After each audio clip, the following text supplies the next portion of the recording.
നമസ്കാരം. പ്രതിരോധ സഹകരണ രംഗത്ത് ഇന്ത്യയും റഷ്യയും വലിയ കൂട്ടുകെട്ട് സൃഷ്ടിച്ചിട്ടുണ്ട് എന്ന് എല്ലാവർക്കും അറിയാം.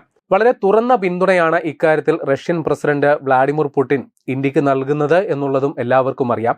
ഇങ്ങനെ ഇരിക്കുമ്പോൾ തന്നെ റഷ്യയുടെ 5ാം തലമുറ യുദ്ധവിമാനമായ Su-57 എന്നോ സുഖോയ് 57 എന്നോ വിളിക്കാം, ഇതിൻ്റെ ഒരു സാധ്യതയിൽ നിന്ന് അല്ലെങ്കിൽ ഇത് വാങ്ങാനായിട്ടുള്ള പദ്ധതിയിൽ നിന്ന് ഇന്ത്യ പൂർണ്ണമായും പിൻവാങ്ങുന്നു എന്നുള്ളൊരു വാർത്ത കഴിഞ്ഞ ദിവസം വന്നിരുന്നു.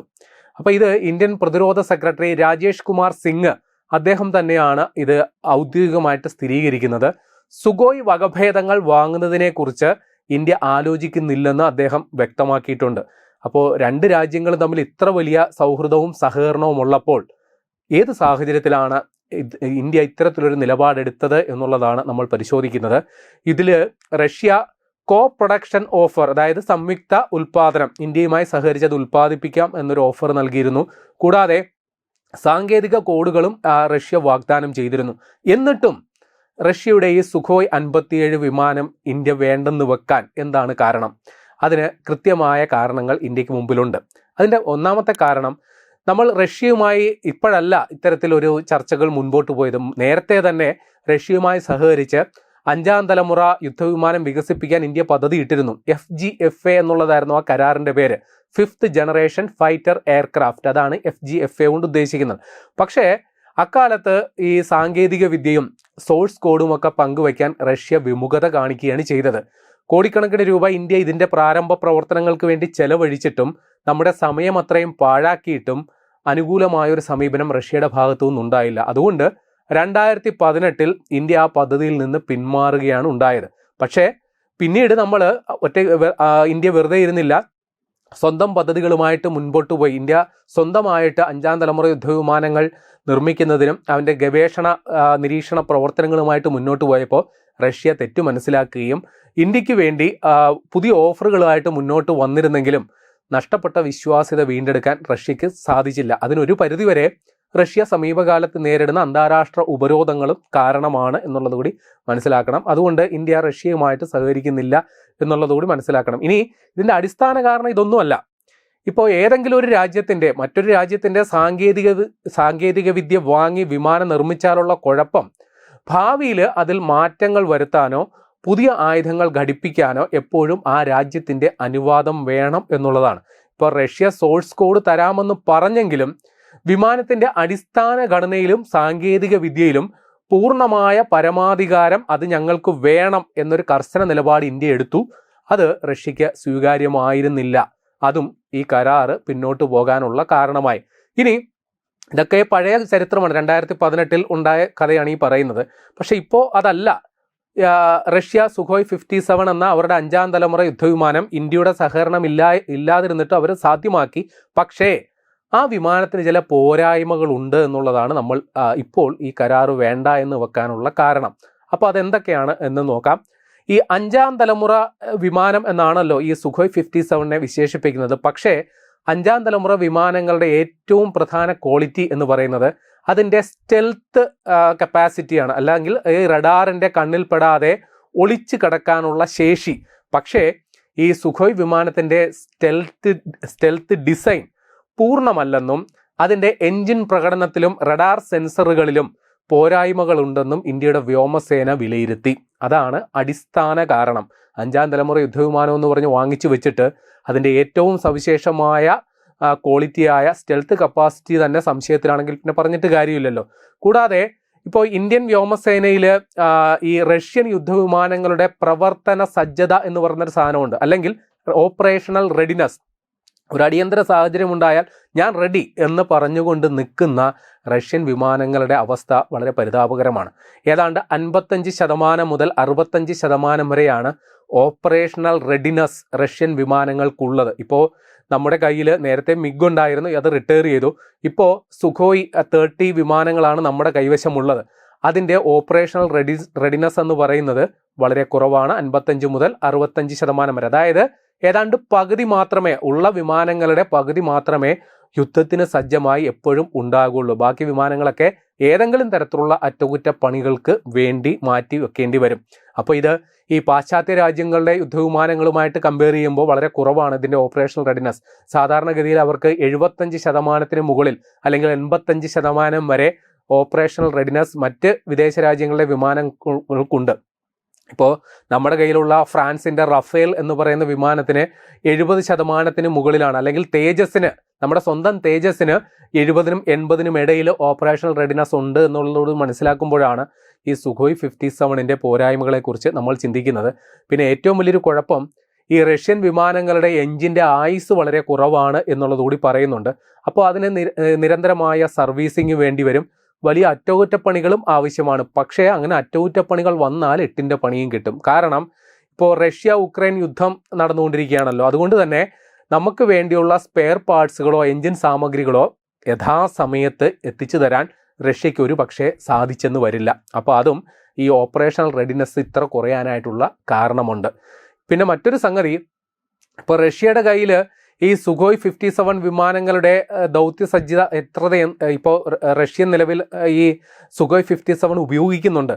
നമ്മൾ നേരത്തെ പറഞ്ഞത് സുഖോയ് 30 വിമാനങ്ങളുടെ ഓപ്പറേഷണൽ റെഡിനെസ്സിനെ കുറിച്ചാണ്. ഇപ്പോൾ നിലവിൽ റഷ്യ ഈ സുഖോയ് 57 വിമാനങ്ങൾ ഉപയോഗിക്കുന്നുണ്ടെങ്കിലും അതിൻ്റെ ഓപ്പറേഷണൽ റെഡിനെസ് അവർ ഇതുവരെ പുറത്തുവിട്ടിട്ടില്ല. അതിൻ്റെ കാരണം അവരിത് വലിയ കയറ്റുമതി സാധ്യത ഈ വിമാനത്തിൽ തേടുന്നുണ്ട്. അപ്പോൾ അതിനെ ബാധിക്കാൻ സാധ്യതയുണ്ട് എന്നുള്ളത് കൂടിയാണ് ആ കാര്യങ്ങൾ അവർ പുറത്തുവിടാത്തത്. എന്നിരുന്നാലും അന്താരാഷ്ട്ര പ്രതിരോധ വിദഗ്ധരുടെയും ഇൻ്റലിജൻസ് റിപ്പോർട്ടുകളും പരിശോധിക്കുമ്പോൾ ഇതിൻ്റെ ഈ സുഖോയ് 57ൻ്റെ ഓപ്പറേഷണൽ റെഡിനെസ് വളരെ കുറവാണ് എന്നുള്ളതാണ് വാർത്തകൾ പുറത്തു വരുന്നത്. നിലവിൽ റഷ്യൻ വ്യോമസേനയുടെ കയ്യിൽ ഏതാണ്ട് 30 മുതൽ 40 വരെ ഈ Su-57 വിമാനങ്ങൾ ഉണ്ട് എന്നുള്ളതാണ്. പക്ഷേ നമുക്കിപ്പോൾ അറിയാമല്ലോ, റഷ്യ ഉക്രൈനുമായിട്ട് വലിയ രീതിയിൽ ഒരു സംഘർഷത്തിൽ ഏർപ്പെട്ടുകൊണ്ടിരിക്കുകയാണ്, യുദ്ധം നടന്നുകൊണ്ടിരിക്കുകയാണ്. ഈ ഏതാണ്ട് ഇത്രയും വിമാനങ്ങൾ ഉണ്ടായിട്ട് പോലും 20ഓളം വിമാനങ്ങൾ മാത്രമാണ് സദാസജ്ജമായിട്ട് റഷ്യൻ സേന ഇപ്പോൾ ഉപയോഗിച്ചുകൊണ്ടിരിക്കുന്നത്. അപ്പോൾ ഇതിൻ്റെ കൂടി അനുമാനത്തിലാണ് ഈ Su-57 വിമാനങ്ങളുടെ ഓപ്പറേഷണൽ റെഡിനെസ്സിനെ കുറിച്ച് വലിയ ആശങ്കകൾ, ചർച്ചകൾ വരുന്നുണ്ട്. ഇനി അതിലും വലിയൊരു പ്രശ്നം, ഇത് ഒരു പുതിയ വിമാനമാണ്. റഷ്യ ഇത് അവതരിപ്പിച്ചിട്ട് അധിക കാലമൊന്നും ആയിട്ടില്ല. അതുകൊണ്ട് തന്നെ ഇതിൻ്റെ സാങ്കേതിക വിദ്യകളും അതിൻ്റെ പൂർണ്ണ വികാസം പ്രാപിച്ചിട്ടില്ല. അതിപ്പോഴും അതിൻ്റെ ഡെവലപ്പിംഗ് സ്റ്റേജിലാണ്. അതിൻ്റെ കാരണം മറ്റൊരു ഗുരുതരമായ സംഗതി കൂടിയുണ്ട്. ഇവർ ഈ സുഖോയ് 57 വിമാനത്തിന് വേണ്ടി ഉദ്ദേശിച്ചത് അവരുടെ ഒരു പ്രത്യേക എഞ്ചിനാണ്. അത് ഐസ്ഡിലിൻ 30 എന്ന ഒരു എന്ന എഞ്ചിനാണ്. പക്ഷേ ആ എഞ്ചിൻ ഇപ്പോഴും അതിൻ്റെ ഡെവലപ്പിംഗ് സ്റ്റേജ്, പരീക്ഷണ ഘട്ടത്തിലാണ്. നിലവിലിപ്പോൾ ഉപയോഗിക്കുന്ന ഒരു താൽക്കാലിക എഞ്ചിൻ ഉപയോഗിച്ചിട്ടാണ് ഈ സുഖോയ് 57 വിമാനങ്ങൾ ഇപ്പോൾ പറന്നുകൊണ്ടിരിക്കുന്നത്. അത് AL-41F1 എന്ന എഞ്ചിനാണ് ഇപ്പോൾ ഉപയോഗിച്ചുകൊണ്ടിരിക്കുന്നത് എന്നുള്ളത് മനസ്സിലാക്കണം. നിലവിൽ റഷ്യ അവരുടെ സ്വന്തം ആവശ്യങ്ങൾക്ക് വേണ്ടി നിർമ്മിക്കുന്ന സുഖോയ് 57 വിമാനങ്ങളുടെ ചെലവ് ഏതാണ്ട് 400 കോടിക്ക് അടുത്താണെങ്കിൽ അതിൻ്റെ എക്സ്പോർട്ട് ക്വാളിറ്റിക്ക് അവർ ഈടാക്കുന്ന തുക 670 കോടി രൂപയാണെന്നാണ് നിലവിൽ വരുന്ന റിപ്പോർട്ട്. ഇനി ഇന്ത്യ ഇത് അവരുമായിട്ടൊരു കരാറുണ്ടാക്കി ഇവിടെ സ്വന്തമായിട്ട് ഇത് നിർമ്മിക്കാൻ തീരുമാനിച്ചാൽ തന്നെ ഒരു വിമാനത്തിൻ്റെ ചെലവ് ഏകദേശം 1000 കോടിക്ക് അടുത്ത് വരും എന്നുള്ളതാണ് ഏകദേശ നിഗമനം. അതിൻ്റെ കാരണം ഇതൊരു പുതിയ വിമാനമായതുകൊണ്ട് തന്നെ അതിൻ്റെ അസംബ്ലിംഗ് യൂണിറ്റുകൾ പൂർണ്ണമായിട്ട് ഇന്ത്യകൾ സജ്ജമാക്കേണ്ടതുണ്ട്. അതിൻ്റെ അനുബന്ധ സജ്ജീകരണങ്ങൾ ഒരുക്കേണ്ടതുണ്ട്. അപ്പോൾ വലിയ രീതിയിലുള്ള മുടക്കുമുതൽ തുടക്കത്തിലെ ആവശ്യമായി വരുന്നത് കൊണ്ടാണ് ഇത്ര വലിയ ഒരു ചെലവ് ഉണ്ടാകുന്നത് എന്നുള്ളത് കൂടി നമ്മൾ മനസ്സിലാക്കി വെക്കണം. അപ്പോൾ ഈ സുഖോയ് 57 എന്ന് പറയുന്ന വിമാനത്തിൻ്റെ സാധ്യതകൾ ഏതാണ്ട് അടഞ്ഞ മട്ടാണ്. അപ്പോൾ നമ്മുടെ എന്താണ് പ്ലാൻ ബി ഉണ്ട്? നിലവിൽ നമുക്ക് റഷ്യയുടെ വിമാനങ്ങൾ സർവ്വസജ്ജമായി നമ്മുടെ കയ്യിലുണ്ട്. 260 എണ്ണം. അത് സുഖോയ് 30 MKI എന്ന് പറയുന്ന വിമാനങ്ങളാണ്. അതിലേറിയ പങ്കും ഇന്ത്യൻ നിർമ്മിതമാണ് എന്നുള്ളത് കൂടി ഓർക്കണം.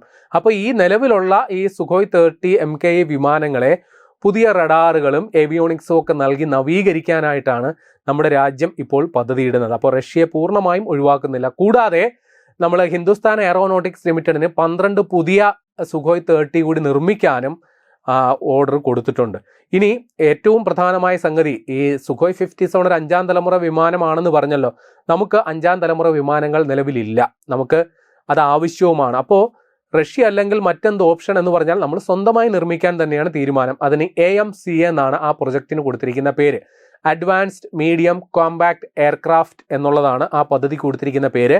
അത് ഇവിടെ നമ്മൾ സ്വകാര്യ പങ്കാളിത്തത്തോടെ, ഇന്ത്യയിൽ ആദ്യമായിട്ടാണ് സ്വകാര്യ പങ്കാളിത്തത്തോടെ യുദ്ധവിമാനങ്ങൾ നിർമ്മിക്കുന്നത്. ആ ഒരു ഘട്ടത്തിലേക്ക് കടന്നിരിക്കുന്നു. അതിൽ നിർണായക ചുവടുവെപ്പുകൾ ഇതിനോടകം